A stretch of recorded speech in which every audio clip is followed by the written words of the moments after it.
fine. Hello, everybody. This is Douglas coming to you from Cape Town, and today we are talking to Sally. Hello, Sally.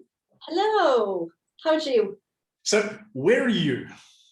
So I'm in a town called Dronfield, which is in Derbyshire, which is just basically in between Sheffield and Chesterfield. And for those outside of England, that's very north of London. Yes, very north of London. And when we were just saying a quick hello before, you said it's actually a beautiful day outside with sunshine and blue sky. We've got beautiful blue sky. Yeah, the shades are on the head. 20 to 21 degrees. It's beautiful. Fantastic. It really is a funny thing when we start to realize how big an impact our environment has on us. Definitely.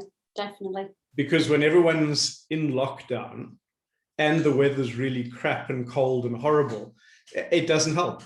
And dark. Yeah, definitely. So our clocks went forward last weekend, so they go forward an hour, and yeah, just the difference now, sort of it's going dark later. So because I generally start work when I teach my classes, I teach in the evening. So now when I'm actually going to work, it's actually light and not dark. So all right. So tell everyone about your work. Okay, so I didn't do any good intro with that.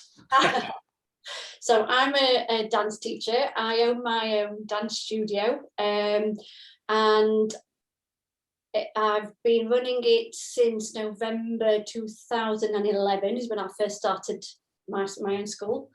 I've got 3 staff that teach for me. So now I'm at a stage where it's nice because I can choose which classes I teach, and I mainly do adults and so teacher training, coaching. So I teach other dancers that want to become dance teachers. Oh, fantastic. Yeah. So tell me, because everywhere in the world is different. What's happening now? Is the UK out of lockdown? Are you able to do things? What's happening? Because last week I was in a shop and someone was saying, oh no, it's terrible. His brother's now stuck in Germany because Germany's going another 3-week lockdown. I was like, what is this still going on? Everywhere's different. Yeah. So we're at the moment, we've been in 3 months, we've been in lockdown basically since December. And we've just last weekend come out of kind of the first step to reducing. So we can currently meet 6 people outside the first time. And then come April the 12th, I'm actually able to have children back into the studio because currently we've been online. Right. So that's been a long-standing, long-winded thing. So they start then, and then the adults we can have in studio from May the 17th, I believe it is, if everything goes to plan. Sure. So yeah, it's quite crazy, isn't it? It really is. It really is. You know, we had our president giving a talk last night. They call them family meetings. Family meetings used to be a good thing. Now it's actually. I was talking to someone this morning. It's like actually you go and you put your head in the guillotine and you're waiting to see what's going to happen. And you know, it was more just be careful over Easter, and we're closing the bottle stores just over Easter. But you know, we're not. But a lot of places that I was chatting to, they were afraid that the restaurants were going to close, and people who had organized functions over Easter, all was going to close. But you realize how much uncertainty sits with, how much control sits with somebody else, which puts a huge amount of uncertainty on us in our businesses, in our interactions, in everything that we do. Yeah, definitely. I think because obviously the restaurants and everything, the pubs are still closed at the moment, and it's literally just shops that are priority that are open at the moment. I know a lot of there's yet another big business. I don't know if John Lewis is a really big department store. Yeah. they've recently said that they're going to be closing the main Sheffield one, which has like been, it was used to be called Cold Brothers, and it's been around ever since I can remember. And yeah, and that's going to be closed. That's not going to reopen again, which is really, really sad. Yeah, some really big department stores that have gone down. But I think, you know, it's all of this changes behavior as well. And one of the projects that activation is involved in is with a doctor that I've been working with for years, Costa, and a place normally that they couldn't get into, which is a big sporting goods store, suddenly realizes their clients are not coming in. So they need to incentivize them to come in. So having like testing, and they've got a few programs that they then incorporate activation as an answer to. Whereas for 3 years, he's been knocking on that door, and suddenly they've opened the door going, we've got, like this John Lewis, these huge buildings with stock and everything, but people aren't coming in because it's easier to buy online now. In fact, now they can buy the product from somewhere else too. And we do better when people come in because they see, they feel, they try, and now they need to incentivize. And it's amazing how one has to do a shift in mindset.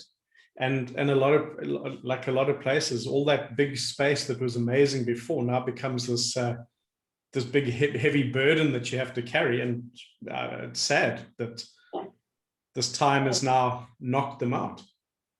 Yeah, it's really sad.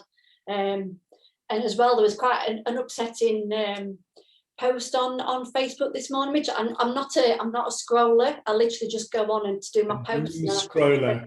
Yeah. I'm not a scroller. But there was one that was up there that came right at the top. And it's the fact that yesterday, because we had the first bit of sunshine, and it was the first day where everybody could kind of get together. And there were a lot of people in a big park in Sheffield, and it's just been left in such a state of litter. It is absolutely atrocious. And you just think, what exactly? I was talking to my daughter, to Bethan, today. You know, she's 16, 17. I'm saying, how, you know, what sort of mindset are these people in?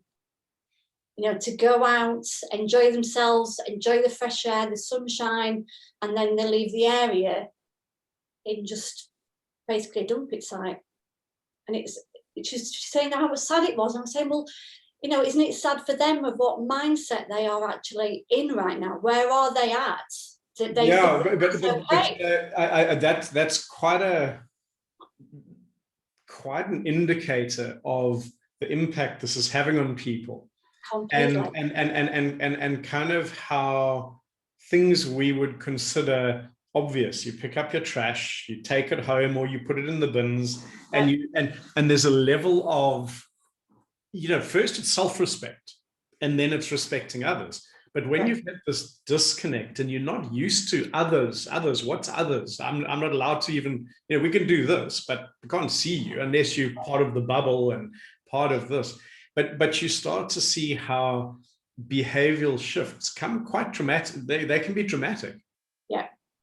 Yeah.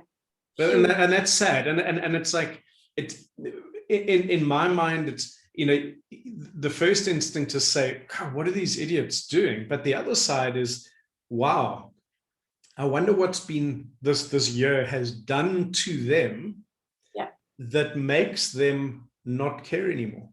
Yeah. It's insane, isn't it? Yeah.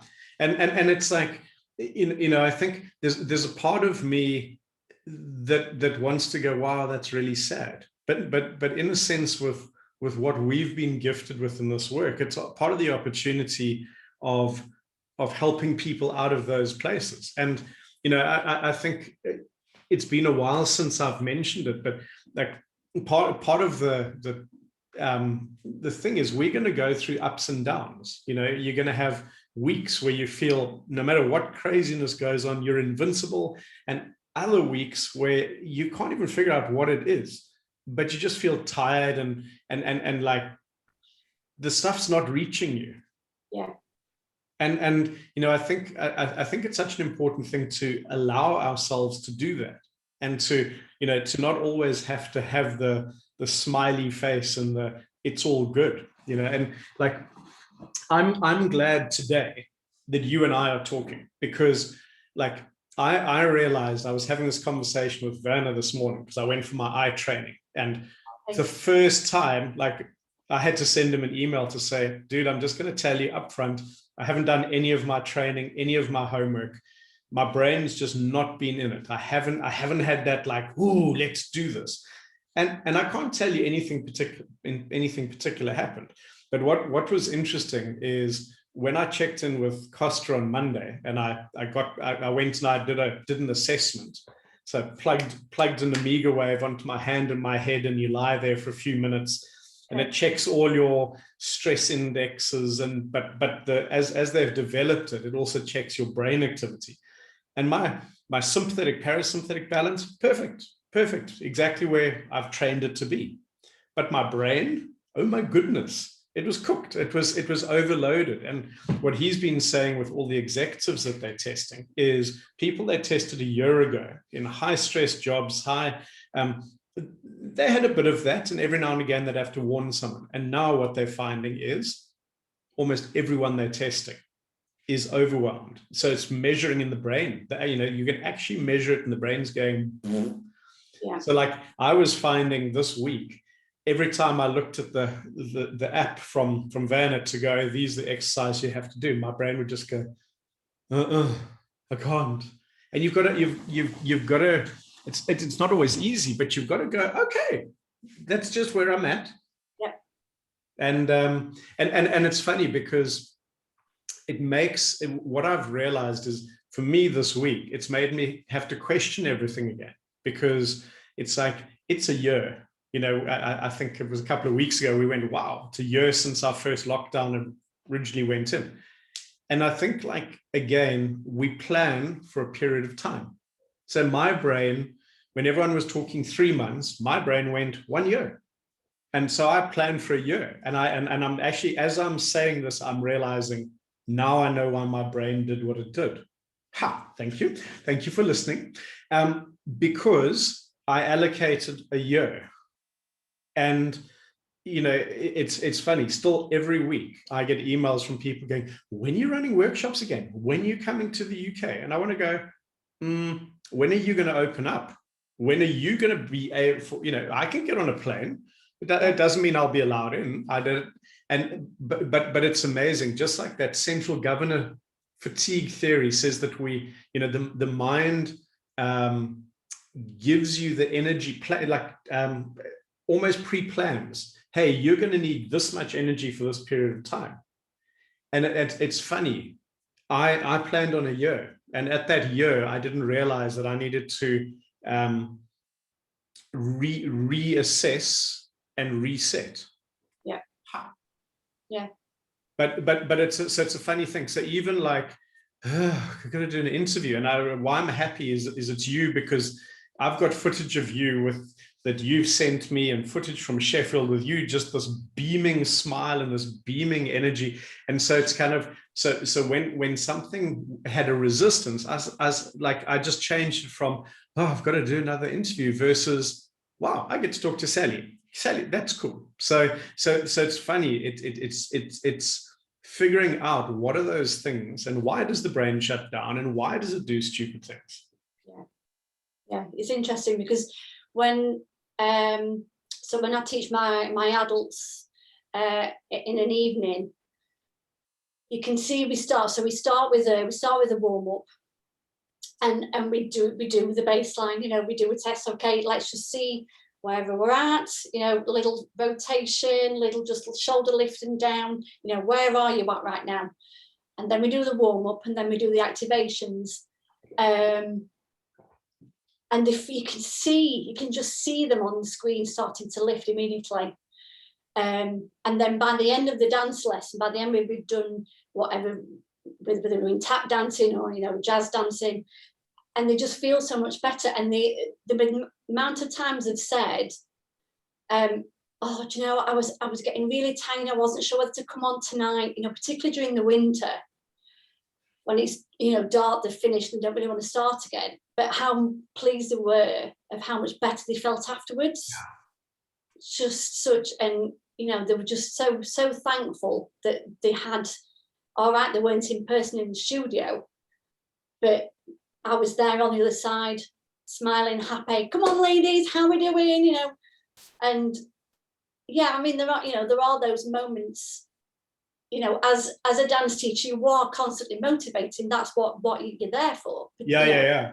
And yeah, it can be draining, but actually, even on those times where I thought, oh, I've got to teach tonight, I knew that actually once I got started, I'd be absolutely fine and I would feel so much better myself.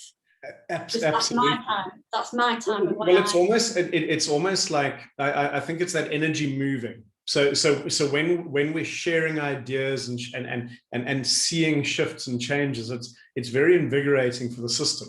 But it's very easy to go, oh no, I'm not going to do this, and then you sit and you're stuck. Almost, if you just think of an energy, then the energy, whatever you're feeling, good or bad, you're going to stay in that same place unless you do something different. And you know, it's that definition of insanity, doing the same thing over and over and expecting a different result. You know, like yesterday, I bumped into my pro surfer, and she'd gone up to Durban to train with her coach and a whole lot of other surfers, and so they've literally spent 3 weeks just surfing in warm water, and she was just bubbling, and she's one of those, activation is, I feel it. And she'd sent me a message to say, the one day I decided to do only half the activations, and I got in the water and I could feel the difference. So I came in and I did everything that I knew I needed to do, and I went back out. And her surfing yesterday, watching, was amazing. But here's the part that was more important. She said her friend asked her what she was doing, so she taught her what she was doing, and she did it. And she felt amazing. It was like, wow, this is incredible. And only did it that once. So for 3 weeks, she has the opportunity to learn this thing that made her feel amazing. Yeah. But she just didn't. And she was like, I don't understand. What? And I go, now, welcome to my world. Welcome to our world, actually. You know, you'd think someone goes, wow, thank you so much. That feels amazing. And then the next time you see them, how you feel? Oh, like crap. Did you do that stuff that I shared with you? No, I was too tired. I didn't feel like it. I was too busy. And you go, okay. So the fact that somewhere in the brain hasn't made that connection, this made me feel better. Yeah. Somehow. And you know, if someone listening to this has got the magic formula, how do we make sure that people go, this made that happen?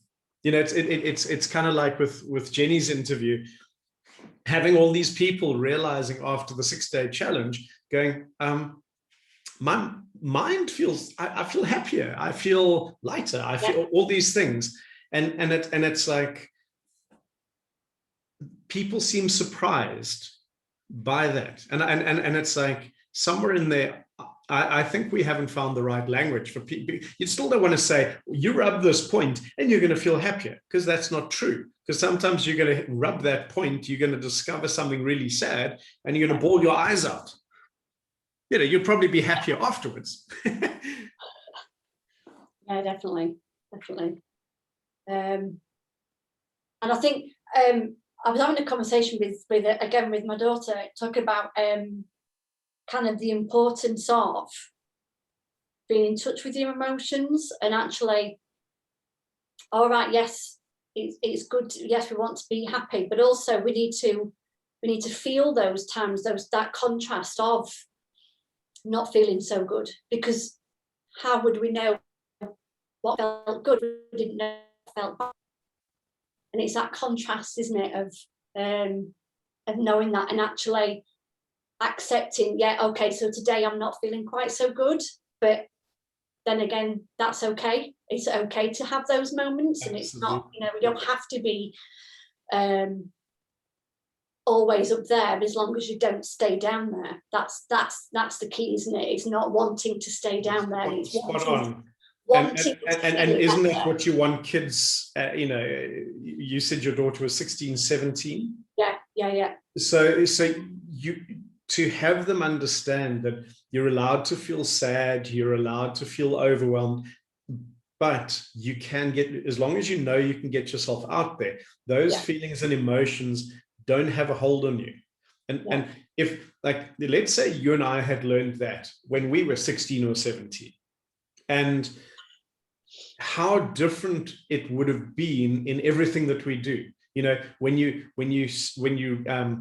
trying to do something that's really challenging and you fail, you fall on your face. Yeah. And you go, this will pass. This is what I'm feeling, the devastation, the disappointment, the humility, the feeling humiliated, whatever, for failing. It will pass, and I'm going to get up and I'm going to do it again. Yeah. But we're not. And more, I think more now than ever before. It's like this world is so worried about saying the right things, doing the right things, appearing to be fabulous. Yeah. You know, I think something I have actually noticed is with a lot of the teens at the moment, a lot of the adolescents, they seem to be, they don't actually know how they're feeling. So their emotions, they can't actually connect with what it actually feels like. So what does happiness feel like to you, you know, to them? What does, and when we've had these conversations, because we do, within my classes, we do mindset, we do growth mindset, particularly with a set of, we have a, what we call students, where they're children that are dedicated, really dedicated, and want to kind of take it further or want to learn more about sort of the teaching side of it. They want to kind of dedicate their time to coming in and help with the kids and, you know, things like that. They give more time. So as part of that, we do growth mindset work. And yeah, it's interesting when you actually ask them, what does happiness feel like? And, you know, what does being proud of yourself feel like? And they don't all know. They don't all know what those actual connections are. Sure. And it's almost like they can tell you what it looks like on a screen. They can tell you that, you know, hey, let's just Google happiness and we'll see a whole lot of images and videos that are about that. That's what happiness is. Yeah. But what is it like inside? And it's that disconnect. And I think that disconnect is what makes people go to the park after desperately wanting to be there for a year and leave it as a friggin' mess. Yeah, it's that disconnect. And I think this, you know, this crazy world, there's no doubt that it's just helped people disconnect more and more and more. And, you know, the thing is that connecting with oneself is so huge, and all the work gets done there, and all the all the change, and it's not always easy. But I think this last year has magnified the problems in the direction that we've been going in the first place, the disconnect, and it's all like that's acted as a catalyst. Yeah. So when you've got your actually, no, this is what I want to ask. So it's pretty soon that you are allowed to have your kids back in the studio. Yeah. How many of those classes are you planning on teaching? and elbowing your other teacher next. Oh, sorry, get out the way. Yes. Yeah, there's lots. I mean, obviously I have sort of training with the staff as well. So, you know, we'll have a meeting and get them prepared and say, you know, during the first time round of the lockdown, we did the whole BeActivated thing, and I mean, we spoke about how it was important for them to look after themselves, because how could they then help the others? How could they help the children? You know, the time, because the classes start from age 3, so it's you know, we've got a big age range. So, you know, we talked about the importance of them looking after themselves, so that then they could then help others. So yeah, that's big. That's so important off the bat. Hey guys, we want to do all this to help everybody else, but let's take care of ourselves, and then we'll do a better job, because won't all be falling to pieces.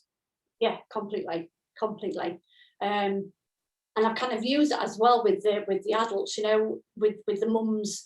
I did, so they've all kind of, each class has like a YouTube playlist where we put sort of extra videos on for them, little challenges or just exercises for them to practice and things like that. Excellent. And kind of as a thank you to all the mums for their continued support throughout.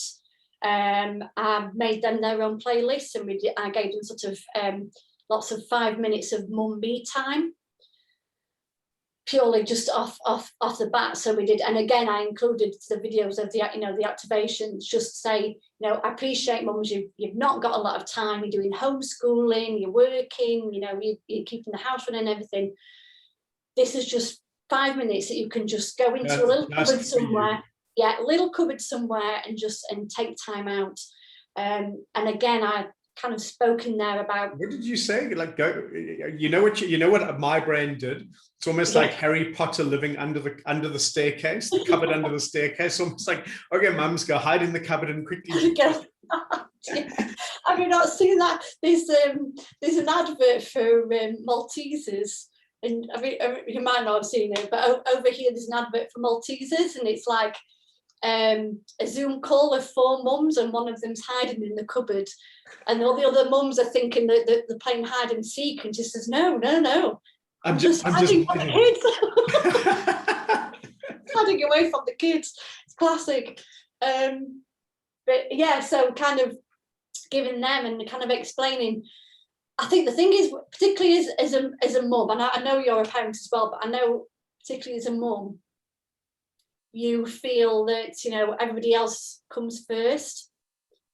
And I kind of explained it to them, like when you sat on the plane and you get that emergency talk about when the oxygen mask comes down, you don't put the oxygen mask on the kids or on your partner. You put it on yourself first, because then you can help everybody else. Yeah. And using that, they all went, oh, okay, now that makes sense. Yeah. And I think, there's something that I get out of what you've said, and you've gone, all right, mums, you're doing this and you're doing that, and what you're doing is you're meeting them where they're at. Yeah. If you just went, okay, mums, we put together a 5-minute program just for you, now that some of them will go, oh, thank you.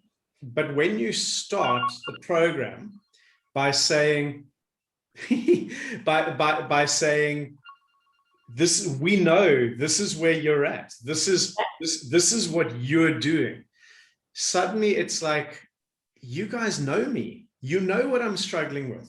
And then, and so you've met them where they're at. Yeah. And then when you said, this is just for you, it's like, not only do they know what I'm struggling with and like kind of the burdens that I carry, but they've also got a solution because they know those are the things that I'm carrying. That's brilliant, because, and that's really what we want to be doing with our clients. Who are they? That's why stories are important. Who is this person that you're talking to? So if we have a generic language for everybody, then the human being inside doesn't feel met. But if we are, we're still taking a system that's going to be the same things that they're going to do, except the language that you put it together in is specific for them, and that's brilliant. No wonder they love it and go hide in the cupboard and do it. Come in and do it, yeah. Yeah, it's fantastic. But yeah, it's so nice to connect with the mums in that way, and they're so grateful. They are so grateful for it. Just that little bit of time to themselves. That's brilliant. So since we are talking about mums, how's your mother? How's your mom? Oh, bless her. Since you wrote that quite amazing story, and in asking this question, I have no idea where she is, if she's slipped back, if she's progressed. I don't know. She's doing really well. In fact, I've spoke to her this morning, and she was going to go into the garden and plant her potatoes. Bless her. So yeah, she's doing really well. She's doing really well. She's still having a lot of pain, and we're working through it. And I've said to her we're going to have another session again in the bungee, because that really made a big difference. But yeah, she's doing really well, thank you. She was so touched when you contacted and asked how she was before. So yeah, she's wonderful. That's I think that's story has got so many amazing components to it. The first one is it's very difficult working with the people we love. We've got to acknowledge that first. And so you started your story with, I found the courage. So I did stuff for me. I put on my oxygen mask, and suddenly I realized I could help. So I took care of myself, had this energy, and it was after the hack program, wasn't it? It was, yes, it was. It was after that. Okay, so then that expanded you so much that you went, hang on, here's something I've hesitated around, and now I don't want to hesitate, and let's see. Yeah. When we feel stronger in ourselves, we more easily kind of risk having someone that we love say, no, thank you. Because they're the ones that are going to deflate us the quickest when they, oh dear, that's nice, but no. Definitely. Because Mum and I are extremely close. And we're both very emotional people, so if she's feeling it, I feel it, which is hence, and vice versa, which is hence why knowing Mum's history and what she's been through over the years, I've always kind of not felt that I was confident enough to be able to help her in that way with the BeActivated. Yeah. And it was just funny. Just after that hack, it was just like, plow it. I know I can do this. I know I can do this time. And it was, I mean, I've mentioned to you before that I allow things to come through me, and I'm getting the more and more I work on myself, the more in connection I am with just listening to my gut. Isn't it interesting how, and that's spot on, the more you connect to yourself, it's almost the more information is just there for you. Yeah. And so depending on someone listening, what they might interpret that as, your physiology, your neural system could open wider, so you observe more. So things you didn't see before, you suddenly see, and now you have more information. Other times it's almost like you put your hand out, and something like the surgeon going scalpel, they don't look and see if the scalpel's in their hand. They put their hand out, a scalpel gets put there, and then they do their thing. And so sometimes information just feels like it comes that way. Yeah, and it's that trust, isn't it? It's that moment of actually asking that question of, say you need, you've got a problem and you're waiting for a solution. I've stopped kind of going, what's the solution? What's the solution? What's the solution? Now I go, okay, so this is what's going off. What is it? Universe? And I do. I'm honest. I'm a universe. Help me along the way here. And then I just let go now. I've stopped that struggle, and I just wait for the answer. And it does just come to me. The answer just comes. So here's the picture you give. So when you go, what's the solution? Literally you go, sympathetic, fight, flight, freeze, all in. Yeah. And it's the assumption that the answer you're looking for is here. Yeah. But if you go, hey, universe, I need some help here. The universe is everything. So it's 360 degrees, up, down, left, right. And actually something that's also really important with the up, down, left, right. Right only exists because left only exists. Up only exists because down exists. Yeah.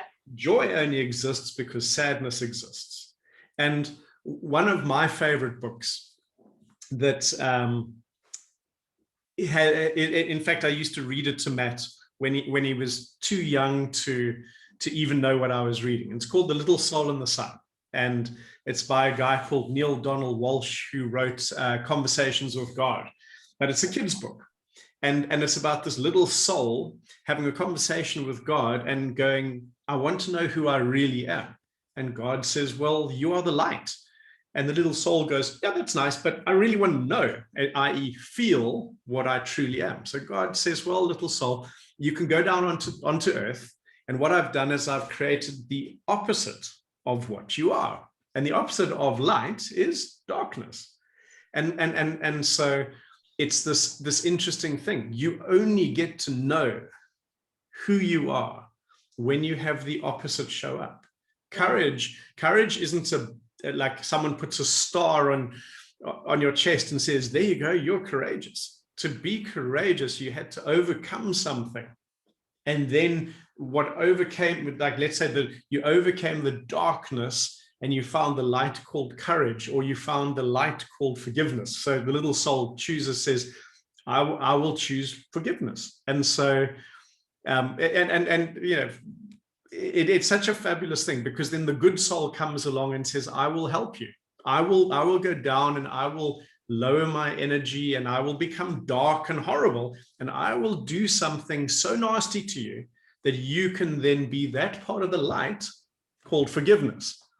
And here's the most important part for all of us that I get goosebumps, because the most important thing is, if you forget and if I forget who we truly are, then we might need somebody else to come and save us and remind us. Yeah. And so a lot of the time when I'm working, when I'm teaching, there's a part of me that knows that all I'm doing is helping people remember who they truly are. Opening the possibility, not a new possibility, not like, wow, this has never been a possibility before. No, you were born with this as possibilities. And then you forgot, and then you shut down, and then you believed you weren't. And the answer is you are, and you are all of these things, you know. And so it's when you're saying that, you know, the kids seem to not really understand what happiness is, and therefore they can't really understand what sadness is. What all I'm hearing actually is they don't quite know who they are. Yeah. And that's all of us actually at different levels. And, you know, it's the more I find the right language for this crazy world of BeActivated is when you have done a great dance class online and your client has gone from having a bad day to having a great day. What you've actually done is you've helped them discover more of who they really are. In connecting to myself, I know more of who I am. Yeah. Therefore, I can bring more of me to the world. Yeah. Yeah. And it's nice when, particularly in that instance when, you know, they'll say, oh, I never realized I could do that. I never thought I could dance. I said, well, there you go. You've just done it. You know? And the amount of people that say, particularly the adults, will say, oh, I'm not going to start a dance lesson yet because I can't dance. And I'll go, well, let me let into a little secret. That's what I'm here for. Because if everybody could dance, I wouldn't have a job. Oh, very nice. You know, you have to. You've got to learn. It's amazing how many people actually say that. Yeah, and you know, whatever you say over and over, your subconscious is listening. Oh, you know, yeah. It's one of the funniest things to do, and to take a group of people. I'm going to suggest to whoever's listening, don't really do this, but you get people in a deep emotional state, and you get them to shout out, call out, I am clumsy 10 times, and then get them to walk around the room and watch people who were fully coordinated. Yeah. Fall on their friggin' faces, trip on stuff, you know, suddenly feel awkward in the space because your subconscious is always listening. And so it's kind of, and so like and I'm really speaking to myself here, because as I said at the start, I've had a week where I've definitely found a brain fatigue, and now I understand why. So now that's very useful as well. But in understanding why, the funny part is that's when we drop our guard. That's when we more easily focus on the crap stuff. So it makes us feel worse, makes us feel more overwhelmed. But that's when the self-talk isn't expanding, it's the stuff that takes you to those places that isn't good. And you know what? The subconscious is always listening. Yeah. And so it goes, you want to say, poor me. I'll show you 100 reasons why you're right, because I want to be right. So if I'm going, oh, life is so hard, here's 101 reasons, woohoo, bonus plan on why you're right. This is, look at these horrible people, look at the stuff. And so it's amazing, because it's like, if we could just drop back and go, can you remember who you truly are? And imagine, just, taking from the book, imagine if kids actually understood at some level that they were the light. It must have 100 different names, but you're the light. In that moment of feeling really shitty, you go, awesome, I get to know more about who I am, because that's the opposite of what I am. That's not what I am. Mean and nasty and revenge and jealousy and envy and all of the emotions and the fears and the greed. It's about a year ago since the main headlines around the world were that there were no toilet rolls left. Oh God, yeah. It's like we forget how much fear drove people, and that wasn't like in one place or one supermarket. That was worldwide. Right, yeah. People were going in and filling up entire trolleys with toilet rolls, and then someone will go, you can't do that, and they'd almost pull out a gun and go, well, try stop me. And you go, wow, somewhere along the way that we've forgotten who we truly are. Yeah. And it's funny because I only Monday I actually shared a post on my Facebook and Instagram that said the Henry Ford quote of what does it say? Whether you tell yourself you can or you can't, you're right. Right. Yeah. I shared that only on Monday, actually. Nice. That's great. Yeah. No, but that's it. It's like, and the thing is that when your system's imploding, it feels overwhelmed, and all that zone 3 stuff is driving down. All you're focusing on is all the stuff that's pressure and horrible and not nice. And when we can drop in here, it's far easier to almost navigate and navigate where we put our focus, because it's from us, it's not from them.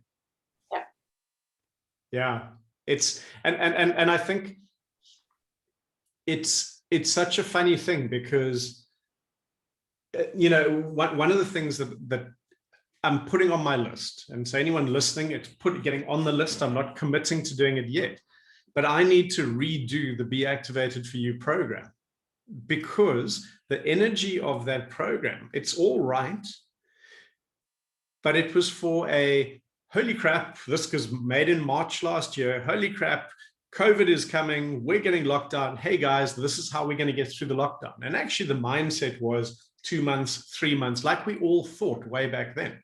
Yeah. And I realized when I watched all the signups daily, I've started to realize that I've got a bit of a guilt, because I'm talking about something which is same but totally different. We spoke about it was a sprint then, and it's now a marathon, but it's, how do you train for a sprint? Very differently to how you train for a marathon.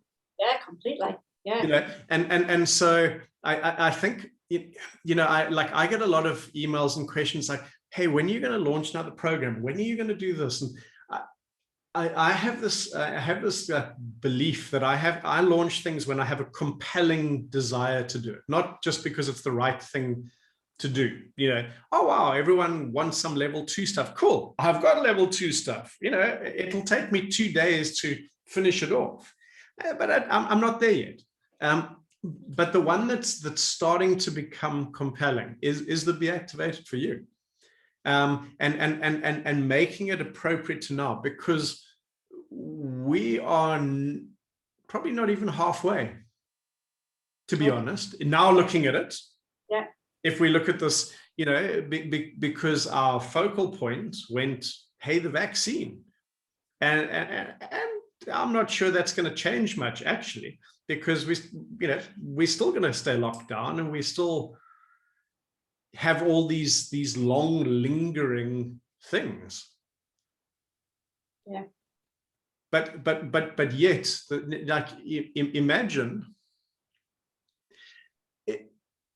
there were early days. I'm sure they still go on, but you get a whole lot of musicians, 50 musicians, all get together on Zoom and play music.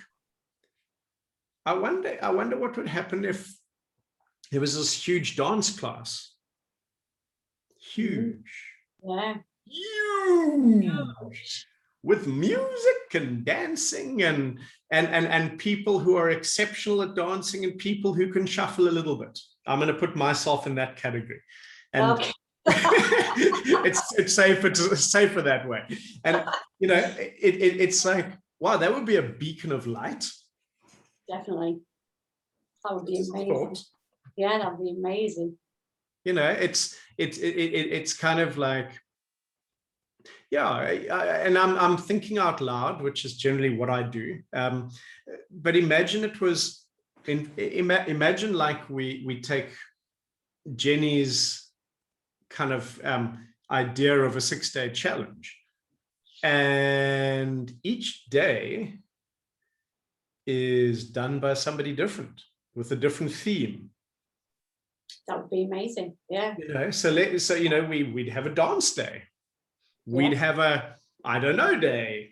You know, whatever it is, it's that would be interesting. That would be quite compelling for people to come and see how we take that same principle of activation, but put it into dance to allow freedom and movement and to let go and find joy. How to put it into Pilates or into CrossFit or into whatever it is.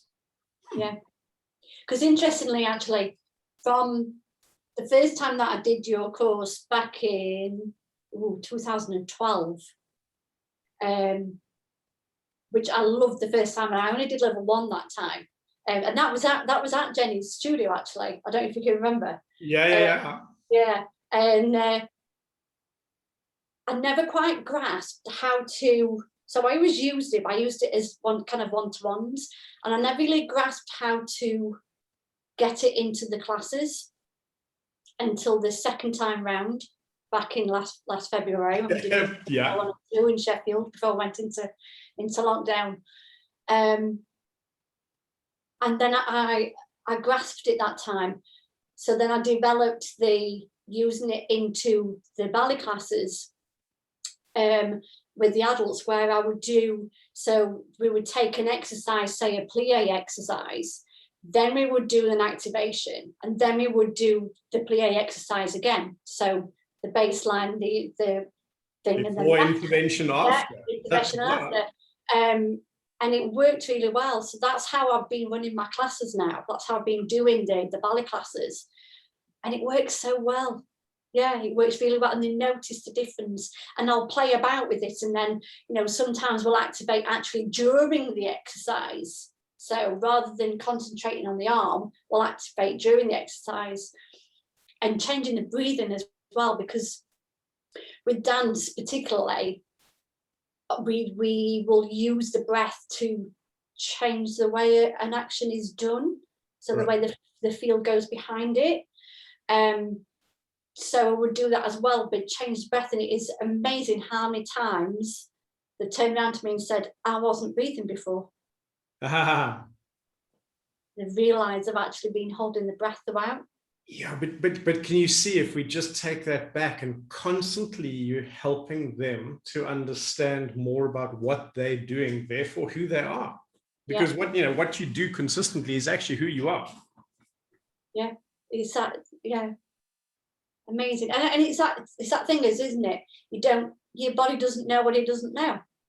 Yeah, We say it all the time, don't we? And it's but the funny thing is, you can, if you because people often want this explained, and so you try and explain, and at some point you just realize they're completely glazed over because you've gone into places that they have no freaking clue. Or you can go, all right, there's a little thing, but don't worry, I'm going to show you and let's see. And then as their body feels it, then it's like, whoa. Now, if you go back to that explanation, now it makes sense relative to what their body now knows, which it before was what it didn't know that it didn't know. Now, at least maybe it's what they know that they don't know, so they can learn it. Yeah. And it's such a funky thing. But too many people try upfront to explain what it is, and it doesn't work because so I like one of the things that I've used in 16 odd years of training is someone will ask a question and I'll say, listen, I can't answer that. And they're almost like, oh, really? I go, no, you don't yet have enough knowledge in this context for me to explain it. If I've got to answer it in the way you think right now, there is no right answer, because basically you're going to discover that framework of thinking we happen to consider to be wrong. Yeah. So therefore, why would I answer you in the wrong way just so that I can appease you for now? Let's get you feeling, and then we'll see if the question is the same. Kind of like when I did the session with Paul. Yeah. Yeah, literally, Paul had a pad full of questions. Like on the email, I said, yeah, as many questions as you like, dude, no worry. But when you get it, then you go, oh, yeah, that's not relevant. None of these are relevant. Oh, why is that? Because something inside me is different. So therefore, the question which my brain needed actually didn't. It was stopping my way of not doing it. Yeah. And I think what I know what I personally found out is even as a professional dancer, and you're dancing every single day, you're pushing. I mean, for when you're teaching, coaching for teachers or for them to be professional dancers. So you're putting your body through, what I was putting my body through what I was doing when I was like 19, and making my body do this. And you think, oh yeah, well, I'm doing pretty well, for 14 pop. But actually, when you've done the activation, you discover, actually, my body's nowhere near as good as what I thought it was. Yeah. And here how it found those cheats, it's insane of what cheats you actually. How's my leg still doing that? But nothing's actually working of what I thought it was. But it's doing that, and there's a cost, and it's one of those things. It's always at some point going to come calling, and you're going to have to pay back the cost. And when things break, and when they break down, and it's hard to get back. And I think that's where we have to sort of step back and go, wow, the body's amazing. The human psyche is amazing. It finds a way. And the thing is that if we were taught up front that once you've done something that's really like beyond your barriers and you've really overcome, then you need to bring yourself back, because otherwise the strategies that you've employed to get there may become the strategies you employ, which means you can only ever go in that direction. Whereas we want to go in all directions. And it is such a funky thing. It's like, so yesterday, now people are going to think I spend my life surfing. Of course I don't. But yesterday I surfed twice. The first surf was incredibly short because So years ago, I popped my acromioclavicular joint. And every now and again, when I'm disconnecting up here, this flares. So the last week, my shoulder's been difficult and nervy, and it's from thumbs to shoulder to neck and all these weird things. And the right thing to do would be to go, Doug, where does this begin? But I didn't do that, because that would be, well, there's the 1, 2, 3. And so therefore it must be a zone 1, either the breathing or zone 1 that's not firing and functioning. But because I had pain, I did what everyone does. And we focused in on, let me first rib, come on, first rib. I'm putting it in with movement. I'm doing, that's a little bit better. But then the next day it's back. And then it's over. So yesterday when I went for my first surf, I'm paddling out in that, and because it's an extension position, that if you ever have nerve problems, that's gonna just flare it. And so it was excruciating. And I caught a couple of waves, and in fact, my mate Steve was like, wow, that was such a good wave. I'm like, dude, I can't move my arm now.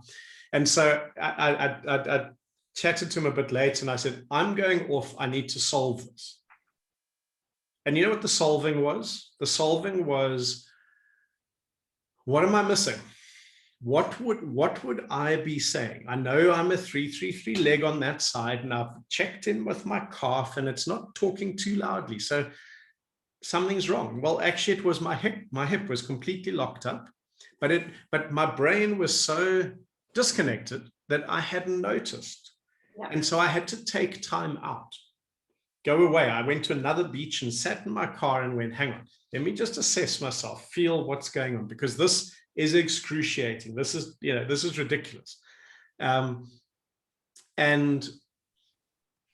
oh, wow, check at this. And then I started doing stuff. And then I went back to the other beach called Muizenberg. And I went up to a studio where I actually now get my oat milk, because I'm off dairy for a while. And I asked them if I could use their studio. It was the most surreal thing, because I took this, I did all the anterior stuff, while there was this wonderful man practicing trumpet while we're overlooking the beach. It was surreal. So he's in his world practicing, I'm in my world reconnecting. And everything that I did is what I teach. Everything. There was nothing different.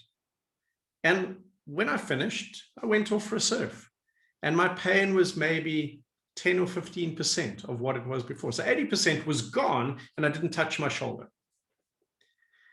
And I kind of go, dude, you must be stupid. You know, it's like at where I was seeing a lot of people that I know, and I'm kind of going, wow, I'm like, hey, Gary, I'm stupid. Can you believe? But and Gary was doing some surf coaching, but Gary used to run New Balance. He used to sponsor me 17 years ago, you know, and he's like, but Doug, I could have helped you. You know, it's like he uses activation with all his athletes and it's like, it's amazing how easy it is to get distracted. It is amazing how easy we're looking for something more complicated. Because I think that was the thing. I was looking for it's going to be more complicated this time, because, you know, my acromioclavicular joint, it's not in place. I can feel it's out, and, you know, but you know what? It makes no difference, because if the sequence is off, then the sequence is off. Yeah. And kind of for me, it's one of those amazing things. It's like when I'm not doing as well as I should, I absolutely guarantee you there's something in zone 1 I'm not doing, guaranteed. And it's so annoying, because it's like the 1, 2, 3 always holds true. And sometimes, like, I want to be clever. Actually, a lot of the time I want to be clever. I want, and so the brain goes seeking the novelty and dude, it's zone 1. Get your zone 1 firing, and nothing else has to overwork to compensate. Yeah. Because all of these things in our world, all these things that break, they're the compensations. They, you know, I did a test of my eye training man, Mr. Vanner, this morning, and you know, he was like, how can this and this be driving that? And it's like, well, do you remember you had a left visual field and a and it all matched, but he was really struggling, and he's like, all right, so okay, now I can see how this plays out in my world. I'm like, that's all we want, because that's when we're learning more, so we can choose to do differently. But I think that the big thing that I learned this week is that when I have allowed myself to disconnect, then I very quickly forget things that have worked. You know, when you've had this, like, I don't know if you've had them, but I've many of them, these aha moments. Wow. And I find some component, and then I teach it, and it's amazing. But when I go in a downward spiral, I find often I've forgotten that I've already solved this problem. So I go looking for other solutions. Yeah.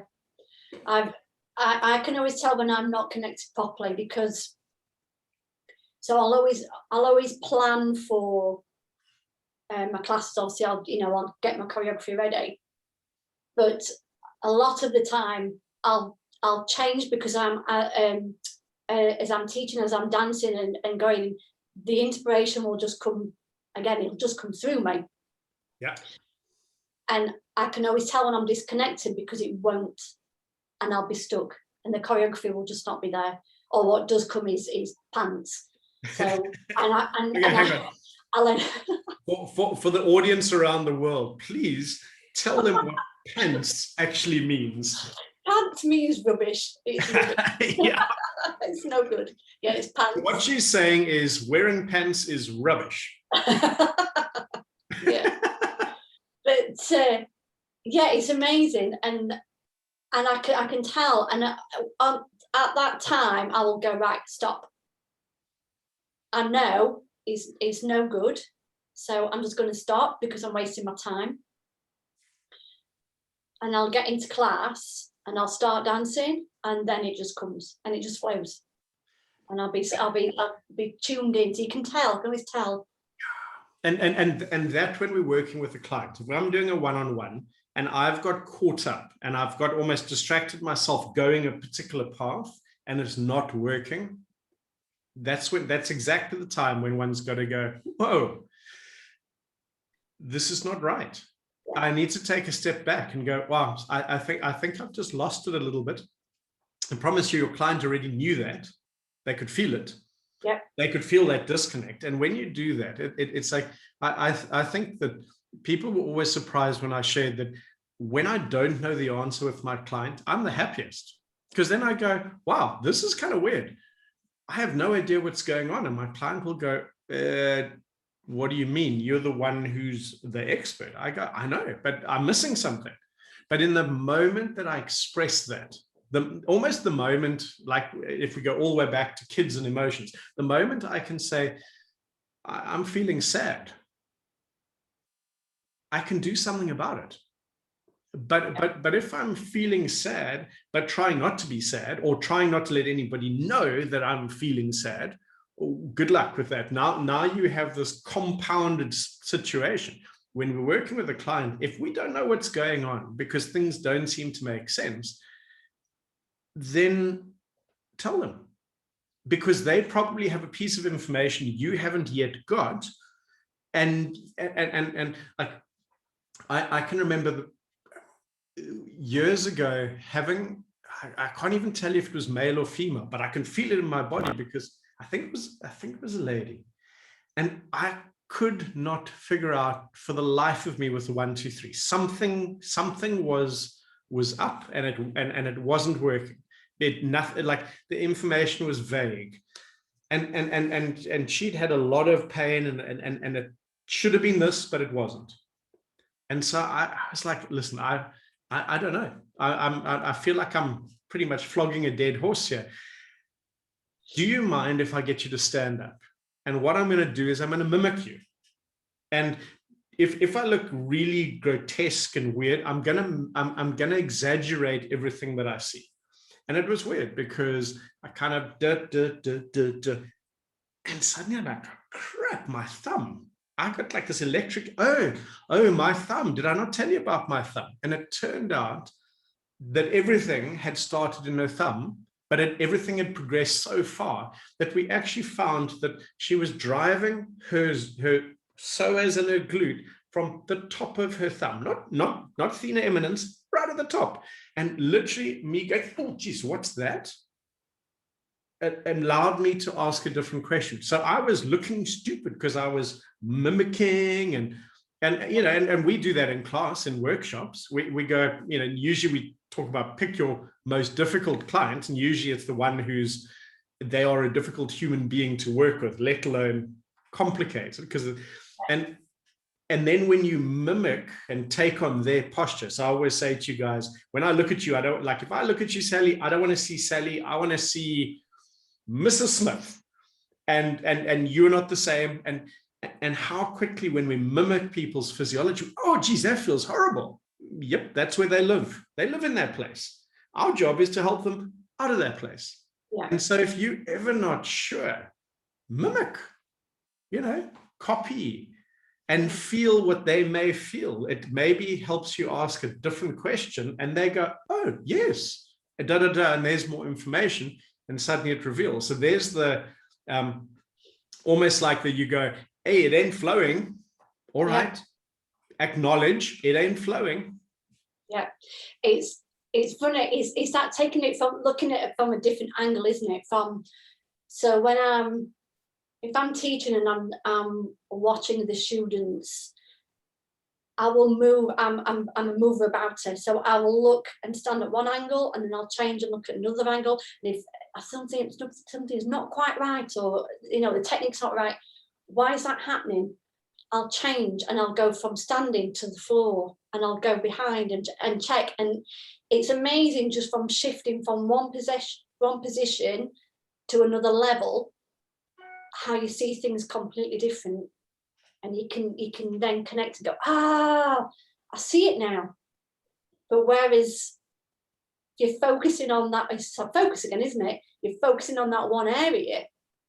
Well, that's brilliant, actually. I think that's very funky, because that is a great way to, literally consciously create a different perspective. So it allows you the possibility of seeing more than just that one place. When I studied at university and we did gait analysis, walking analysis, we were told, if you don't get it today, you'll never get it. But we literally all sat in one place and people walked. So you all had the same perspective, and actually what you're saying is spot on. It's kind of, if you can't see something in one movement, change your position. And I particularly like not just side or front, but up and down. It makes a huge difference. It's such a huge difference.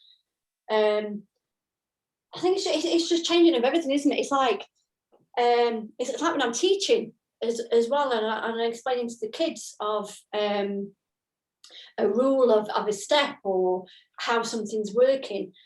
I know that there's not just one way to teach it.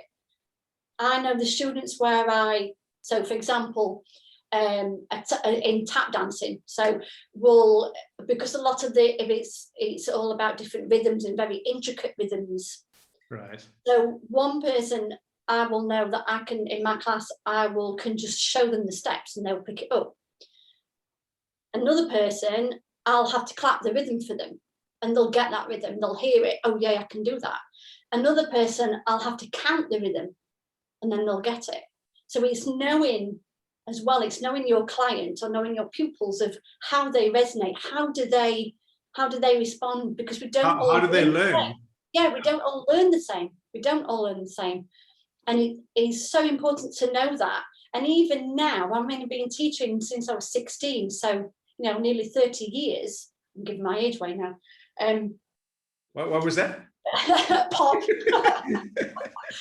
But I'm still, even now, learning different ways of teaching and getting through to people and thinking and going, oh, and in the other day I was like, oh, I never thought of it like that before.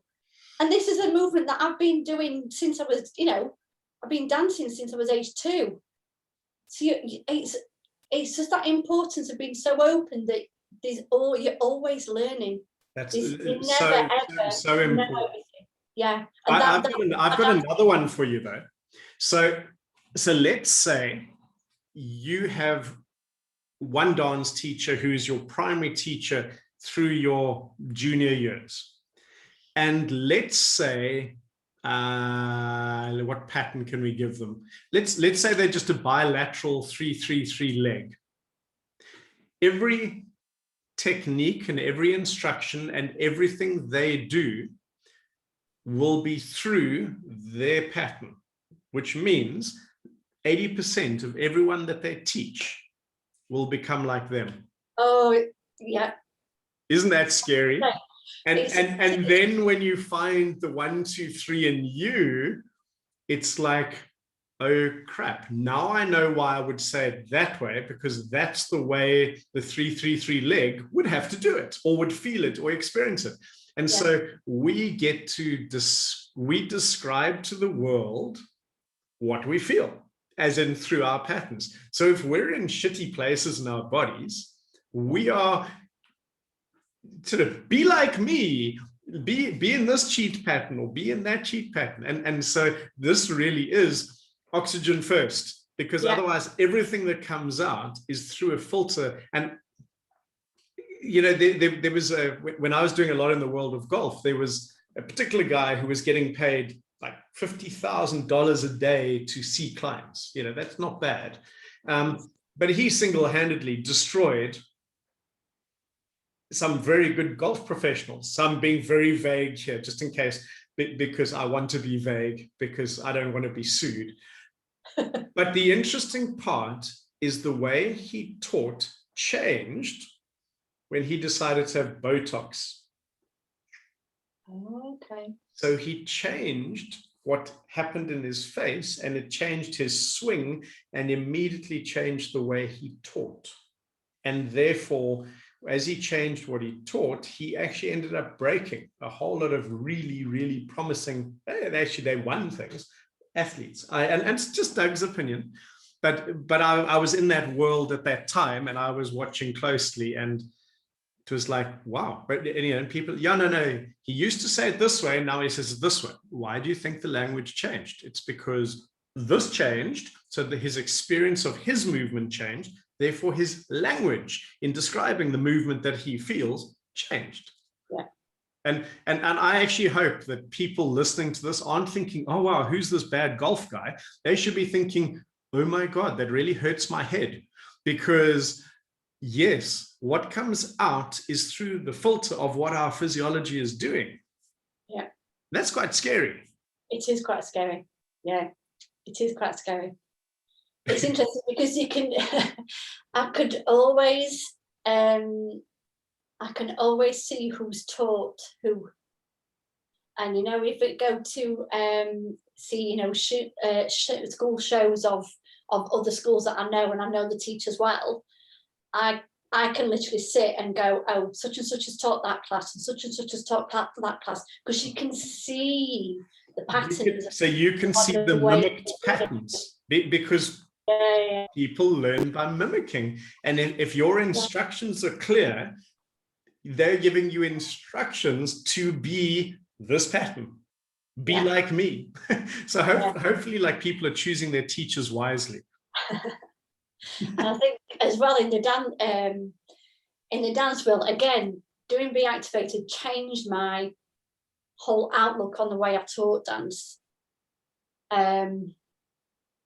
Because we talk a lot about making sure, talking about your posture and how, you know, how we should be uplifted and growing tall, and we talk about pulling through the piece of string and all that malarkey.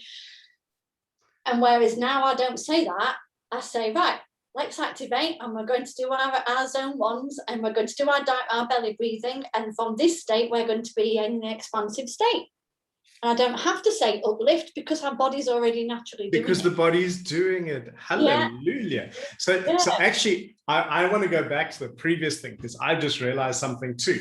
So you get a teacher that some people absolutely love, and you get someone new coming to the class and they go, eh, and they go to someone else.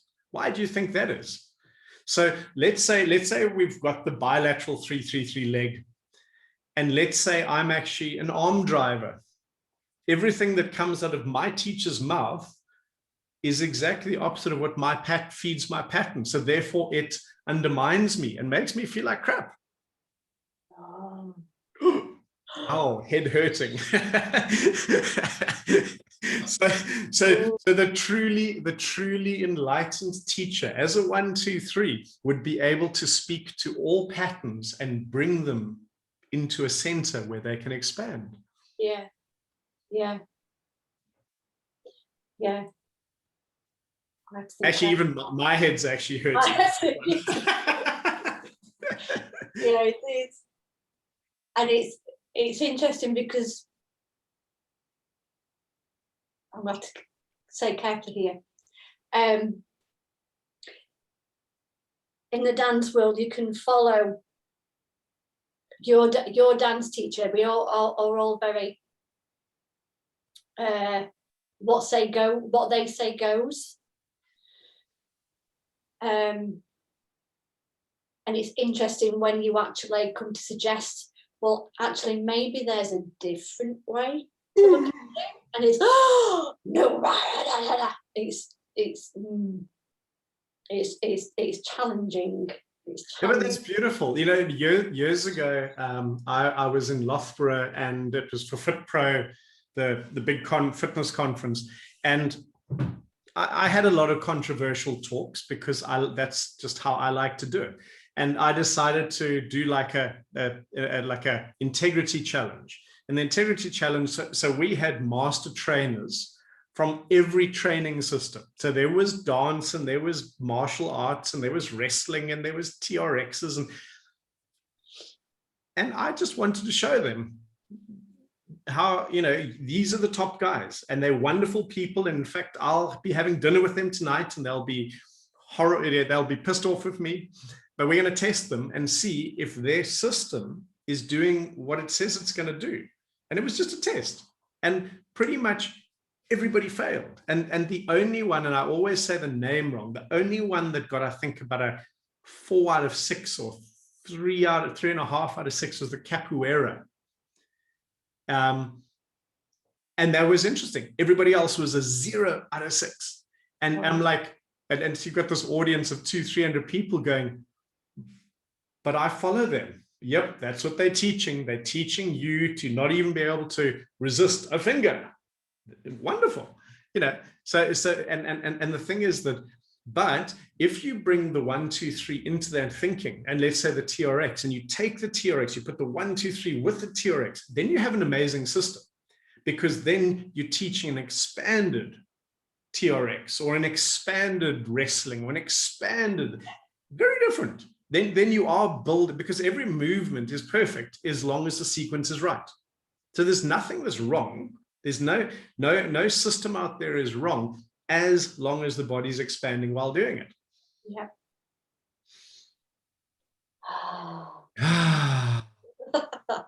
I think on that beautiful deep sigh, that's a good part 1.